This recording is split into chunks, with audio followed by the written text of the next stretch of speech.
Hallo, guten Tag. Ich heiße Amil Dittilda Joshi. ഇന്ന് നമ്മളിവിടെ ഒരു വീഡിയോ സീരീസ് സ്റ്റാർട്ട് ചെയ്യുവാണ്. A1, A2, B1, B2. പുതിയതായിട്ട് ജർമ്മൻ പഠിച്ചു തുടങ്ങുന്ന പിള്ളേർക്ക് ഇതെന്താണ്, ഇതെങ്ങനെയൊക്കെയാണ് പഠിക്കുന്നത്, ഇതിൻ്റെ അകത്ത് എന്തൊക്കെയാണ് പഠിപ്പിക്കുന്നതെന്ന് ഒത്തിരി ഡൗട്ട്സ് ഒക്കെ കാണത്തില്ലേ. അതെല്ലാം ക്ലിയർ ചെയ്യാനും പിന്നെ കുറച്ച് ടിപ്സും ട്രിക്സും ഒക്കെ പറഞ്ഞു തരാനും ഒക്കെയാണ് ഞാനിന്നിവിടെ വന്നേക്കുന്നത്.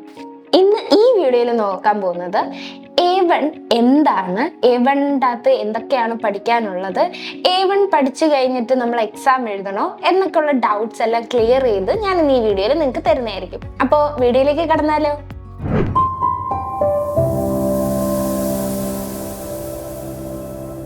ജിനൂസ് അക്കാഡമി, ഒന്നാമതെത്താം, സ്വപ്നങ്ങൾക്കൊപ്പം പറക്കാം. A1 എന്ന് പറഞ്ഞാൽ എന്താണ്, എന്തൊക്കെയാണ് A1ൻ്റെ അകത്ത് പഠിപ്പിക്കുന്നത്? ഓക്കെ, ജർമ്മൻ ലാംഗ്വേജിന്റെ ഏറ്റവും ബേസിക് ആയിട്ടുള്ള ലെവലാണ് A1. നമുക്ക് എല്ലാവർക്കും അറിയാവുന്ന പോലെ തന്നെ നമ്പേഴ്സ്, ആൽഫബറ്റ്സ്, ടൈം, പിന്നെ കുറച്ചൊക്കെ ഗ്രാമാറ്റിക് പോർഷൻസ് ഒക്കെയാണ് A1ൻ്റെ അകത്ത് വരുന്നത്. ഇനി ഇതിലേക്ക് നമുക്കൊന്ന് ഡീറ്റെയിൽ ആയിട്ട് കടന്നാലോ? ഫസ്റ്റ് വൺ ആണ് ആൽഫബറ്റ്സ്. ഇംഗ്ലീഷിലെ ആൽഫബറ്റ്സ് പോലെ തന്നെയാണ് ജർമ്മനിലെ ആൽഫബറ്റ്സും. ഇംഗ്ലീഷിലെ അതേ ആൽഫബറ്റ്സ് ആണ്, പക്ഷെ ജർമ്മനിലേക്ക് വരുമ്പോൾ അതിന്റെ പ്രൊനൗൺസിയേഷൻ മാറും. നമുക്കൊന്ന് നോക്കിയാലോ ഇതെങ്ങനെയാ പ്രൊനൗൺസ് ചെയ്യുന്നതെന്ന്. ആ, ബേ, സേ, ഡേ, എ, എഫ്, ഗേ, ഹ, ഇ, യോട്ട്, ഘ, എൽ, എം, എൻ, ഒ, പേ, പു, എൻ, എസ്, ടെ, ഉ, ഫൗ, വേ, ഇക്സ്, ഇപ്സിലോൺ, സെറ്റ്. കണ്ടില്ലേ, ജർമ്മൻ ലാംഗ്വേജിലെ ആൽഫബറ്റ്സ് എങ്ങനെയാന്ന് ഇപ്പൊ മനസ്സിലായില്ലേ? ഇതേപോലെ തന്നെ എല്ലാത്തിനും മാറ്റം വരും. അപ്പൊ നമ്പേഴ്സ് എങ്ങനെയാണ്? 1 മുതൽ 10 വരെയുള്ള നമ്പർ. ഇനി ഇതെങ്ങനെ ജർമ്മനിൽ പറയാൻ നോക്കാം. 1 പറയുന്നതാണ് eins, 2 zwei, 3 drei, 4 vier, 5 fünf, 6 sechs, 7 sieben, 8 acht, 9 neun, 10 10. ഇനി നമ്മുടെ A1 ഗ്രാമാറ്റിക് പോർഷൻസ് ഒക്കെയാണ് മെയിൻ ആയിട്ടും വരുന്നത്. പക്ഷെ ഇതിന്റെ ഇടയ്ക്ക് കുറച്ച് ഗ്രീറ്റിംഗ്സ് ഒക്കെ വരുന്നുണ്ട്. ഫോർ എക്സാമ്പിൾ, ഹലോ എന്നെങ്ങനെ ജർമ്മനിൽ പറയാം? Hello, hello. ഗുഡ് മോർണിംഗിനോ ഗൂട്ടൻ മോർഗൻ, ഗൂട്ടൻ മോർഗൻ. ഗുഡ് നൈറ്റിനോ ഗൂട്ടെ നാഹ്. ഗുഡ് ഈവനിങ്ങിനോ ഗൂട്ടൻ ആബൻഡ്. ഇനി എൻ്റെ കൂട്ടുകാരോട് ഞാൻ ബൈ പറയുക, കൂട്ടുകാരോട് ബൈ പറയുന്നത് ചൂസ്. ഇനി ഫോർമലായിട്ട് എങ്ങനെ ബൈ പറയാം? ഔഫ് വിഡർസെയിൻ, ഔഫ് വിഡർസെയിൻ. ഇനി നമ്മൾ നോക്കാൻ പോകുന്നത് ജർമ്മൻ ലാംഗ്വേജിന്റെ മെയിൻ ആയിട്ടുള്ള ഒരു കാര്യമാണ്. ജർമ്മൻ ലാംഗ്വേജിന് ജെൻഡേഴ്സ് ഉണ്ട്. എല്ലാ പ്രൊനൗൺസിനും ജെൻഡർ ഉണ്ട്. ഫോർ എക്സാമ്പിൾ, 4 ജെൻഡർ ആയിട്ട് ഇവർ തിരിച്ചിട്ടുണ്ട്. Masculine, feminine, neutral, plural. Masculine എന്ന് പറഞ്ഞാൽ മെയിൽ. ഫോർ എക്സാമ്പിൾ ആയിട്ട് നോക്കുവാണെങ്കിൽ ദർ, മാൻ. മസ്കുലിന്റെ ആർട്ടിക്കിൾ ആണ് ദർ, ദർ മൻ. ഇനി ഫെമിനിൻ ആണല്ലോ, ഫെമിനിൻ എന്ന് പറഞ്ഞാൽ ഫീമെയിൽസിനെ സൂചിപ്പിക്കാൻ വേണ്ടിയിട്ട്.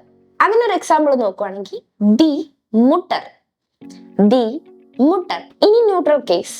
ന്യൂട്രൽ എന്ന് പറഞ്ഞാൽ ജീവനില്ലാത്ത ന്യൂട്രൽ ആയിട്ടുള്ള വസ്തുക്കൾ. അങ്ങനെ നോക്കുവാണെങ്കിൽ കാറിന് പറയുന്നതാണ് ഔട്ടോ, ദസ് ഔട്ടോ. ഇനി പ്ലൂറൽ കേസ് ആണല്ലോ. പ്ലൂറൽ എന്ന് പറഞ്ഞാൽ ഒന്നിൽ കൂടുതലുള്ളവ, ഒന്നിൽ കൂടുതലുള്ളവ. For example, parents. പേരൻസ് എന്ന് പറഞ്ഞാൽ നമുക്കറിയാം 2 പേരെ പറയുന്നതാണ് പേരൻസ് എന്ന്. അപ്പൊ അത് നാച്ചുറൽ ആയിട്ട് ഒന്നിൽ കൂടുതലുണ്ട്. അതിന്റെ ആർട്ടിക്കിൾ ആണ് ദി. പേരൻസിന് പറയുന്നതോ എൽട്ടേൺ. അപ്പൊ എന്നാ പറയും? ദി എൽട്ടേൺ. ദർ മാൻ, ദി മുട്ടർ, ദസ് ഔട്ടോ, ദി എൽട്ടേൺ. ഓക്കെ, അപ്പൊ നമ്മൾ ഓർക്കും ആണായിട്ടുള്ളതിനൊക്കെ ദർ ഇട്ടാ പോരെ, പെണ്ണായിട്ടുള്ളതിനൊക്കെ ദി ഇട്ടാ പോരെ, ന്യൂട്രൽ കേസിന് എല്ലാത്തിനും ദസ് ഇട്ടാ പോരെന്ന്. പക്ഷെ അവിടെ അങ്ങനെയല്ല, വേറെ രീതിയിലാണ്. ഇതിന് സ്പെസിഫിക് ആയിട്ട് ഇവരെ ഡിവൈഡ് ചെയ്തിട്ടില്ല. ഫോർ എക്സാമ്പിൾ, ഇതിന് തന്നെ നോക്കുവാണെങ്കിൽ പെൻ, പെണ്ണിന് പറയുന്നതാണ് കൂലി, ദർ കൂലിയാണ്. കൂലി ആണായതുകൊണ്ട് അവിടെ ദർ എന്ന് വന്നതല്ല, അതിനെ അങ്ങനെയാണ് അവർ കാറ്റഗറൈസ് ചെയ്ത് വെച്ചേക്കുന്നത്. ഇനി ദി കേസ് നോക്കുകയാണല്ലോ, ദി ടാഷെ, ടാഷ എന്ന് പറഞ്ഞാൽ ബായിക എന്നർത്ഥമാണ്. അവിടെ നമ്മൾ ഫെമിനിന്റെ ആർട്ടിക്കിൾ ആണ് ടാഷയ്ക്ക് ഇട്ട് കൊടുത്തേക്കുന്നത്. ഇനി ദസിന്റെ വരുവാണേലോ, ദസ് കിൻഡ്. കിൻഡ് എന്ന് പറഞ്ഞാൽ ചൈൽഡ് എന്നുള്ള മീനിങ് ആണ്. ജീവനില്ലാത്ത ഒരു വസ്തുവല്ല ചൈൽഡ്, എന്നിട്ടും അവിടെ അതിന് ആർട്ടിക്കിൾ ഇട്ട് കൊടുത്തേക്കുന്നത് ദസ് ആണ്. അതുപോലെ തന്നെ ദസ് മേച്ചൻ. മേച്ചൻ എന്ന് പറഞ്ഞാൽ പെൺകുട്ടി. പെൺകുട്ടിയും അവിടെ ജീവനില്ലാത്ത ഒരു വസ്തുവല്ല, ജീവനുള്ള ഒരു വസ്തു തന്നെയാണ്, എന്നിട്ടും അവിടെ ന്യൂട്രൽ കേസിലാണ് പെൺകുട്ടീനെ കിട്ടിയേക്കുന്നത്. പ്ലൂറൽസ് ആയിട്ട് തന്നെയാണ്. ഓക്കെ, A1 ഇനി ബാക്കിയുള്ളതെന്ന് പറയുന്നത് ഗ്രാമാറ്റിക് പോർഷൻസ് ഒക്കെയാണ്. ഗ്രാമാറ്റിക് പോർഷൻസ് എന്ന് പറയുമ്പോൾ നമ്മൾ ഓർക്കും ഭയങ്കര പാടായിരിക്കും എന്നൊക്കെ. പക്ഷെ അതല്ല. നമുക്ക് നോർമൽ ഒരു സെന്റൻസ് എഴുതണമെങ്കിൽ സബ്ജക്റ്റ്, വെർബ്, ഒബ്ജക്റ്റ് ഇവയെല്ലാം വേണം. ഇനി സബ്ജക്റ്റ് എങ്ങനെ എഴുതും, വെർബ് എങ്ങനെ എഴുതും, ഒബ്ജക്റ്റ് എങ്ങനെ എഴുതും, എല്ലാത്തിനും സെപ്പറേറ്റ് ആയിട്ട് നമുക്ക് A1 പഠിക്കാനുണ്ട്.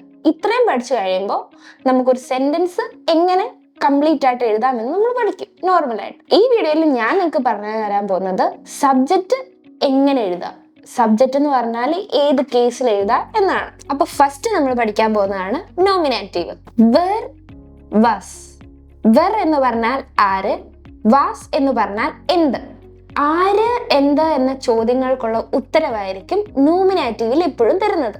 ഒരു എക്സാമ്പിൾ നോക്കിയാലോ. ദസ് മേച്ചൻ ഈസ്റ്റ് ഷോർട്ട്. ആ പെൺകുട്ടി ബ്യൂട്ടിഫുൾ ആണ്. അവിടെ ദസ് മേച്ചൻ, ആരാണ് ബ്യൂട്ടിഫുൾ, ആ പെൺകുട്ടിയാണ് ബ്യൂട്ടിഫുൾ. മനസ്സിലായോ? ഒരു സെന്റൻസ് തുടങ്ങുന്ന ആ സെന്റൻസിലെ സബ്ജക്റ്റ് ദസ് മേച്ചൻ, അത് നോമിനേറ്റീവ് കേസിൽ വന്നു.